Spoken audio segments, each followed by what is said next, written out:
I'm going to have a speech about that, but it's not my turn. I yield to the gentleman. Do you know about smart meters, and do you support the, quote, smart grid? Are you aware of that? I have got an issue you bring that up because I'm a big fan of smart meters. Wait a minute. I'm going to tell you, hold on a second. I'm going to tell you what I mean by it. It's all about terms and definition, okay? Be careful here. I own an electrical energy contracting business. And what I do is my business helps large manufacturing companies remediate line losses or I2R losses. Hold on a second. Hold on. Don't be so quick to judge. And what we do is we go out, and there are these large manufacturing companies that have these very large motor loads in their manufacturing plant. And a large motor load is typically very inefficient.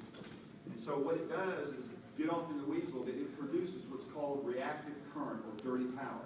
That dirty power goes back up the line, okay? And it creates, in a sense, it creates more workload for that electric motor. As a matter of fact, an electric motor, an AC motor, is nothing more than a generator turned on inside. It consumes electricity, but also produces electricity. The electricity it produces is reactive current. And so what we did, my brother and I, we had a contracting business that helped these manufacturers get rid of that dirty power, literally lowering their electric utility costs. And we put serious bucks back in their pocket because of the technologies we had. We put smart meters on those motor loads. And those smart meters allowed us to gather data, very important data, on that motor for the customer, so they knew exactly how much that motor was costing them, so that we could exactly calculate down to the penny the ROI. Now you're shaking your head no.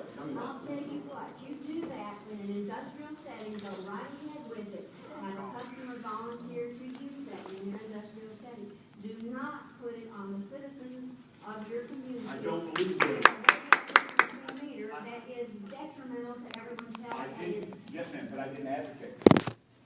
That wasn't the question. He wasn't done yet. I wasn't done. That wasn't the All right, question. but you do be aware that you're talking to a very serious issue here, and it's not the choice of the people. Well, to have smart meters. any citizen, just like any industrial customer, should be able to choose how their meters read. Okay? This is serious, and Tennessee will hear this from you. So get this straight today, please. Well, It's going to end your career. look, I'm not in this. You asked for some straight answers, so I'm giving you straight And we're answers. giving you straight answers too. That's fine. I don't mind. But I think you're hearing something that I didn't say. No, but let's get it straight today. Well, I'm trying very hard, okay? But let me just say this. I've never advocated any technology be forced on a consumer by a utility for anything.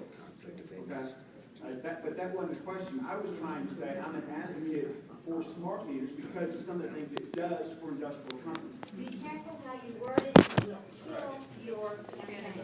I'm promising you. All right, thank Find you. a new way to express it. Let me add some interjection here, because I think that I saw something going on in what he was describing that could lead to agreement with what you are asking, what you're demanding. Wait, all right? Right. The idea that moment by moment and penny by penny control over the system that is being metered means that if that meter is on your house, that kind of knowledge can be gathered as well. And that would be something where it's useful in an industry, it is harmful. Well, I guess the question I would have for the audience, Al, if I could, and I'm going to be careful here, is would you be opposed to the technology of smart meters? And I'm asking if the customer was able to determine for themselves whether they wanted it or not. There's too much propaganda out there. Most citizens don't understand. They must not be given this as an option to opt out of. They need to have permission to opt in. And you will find there will be no smart So grid you would be- when educated citizens are told they Okay, should. so you would be for it if they were be allowed to opt in? Not for them, no. But that would be a better offer in the So you meantime don't to want, educate people. so I'm just trying, you don't want them to have any ability to put smart meters on? No, I don't want them to stick their head in a microwave either. It's serious. No, what I'm trying to do though Don't is, you have a conflict of interest? no, sir, I do not. Well, I let the people decide. Yeah, no, I do not have conflict of How interest. could you? Because I'm a consultant, I don't sell the Well, technology. that's what you think. All right, we got a good issue there, try to move on. No, I'm. And I think that's something that private conversation, we can handle that a little bit. Don't monopolize it.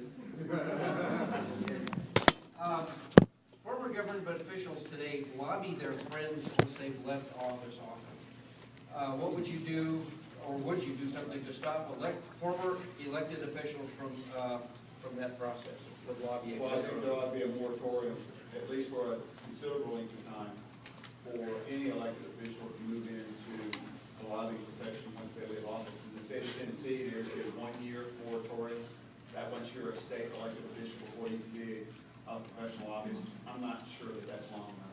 So there ought to be a moratorium for a moratorium. General question, what do you think about free trade? I think free trade ought to be free. It's free markets. I think that's a fundamental issue, fundamental right. If you're not gonna have free markets, then basically who's gonna control those markets? And usually the default answer to free markets or regulated markets is the government, and the government has an interest apart from the interest of the individual or the community. It doesn't really matter how noble their purposes are.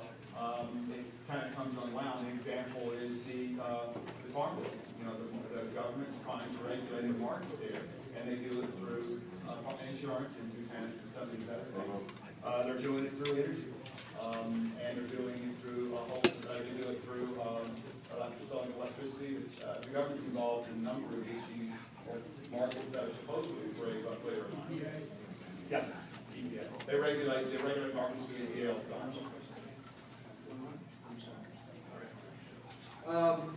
Will you vote for a fence on the border as a first step to stop the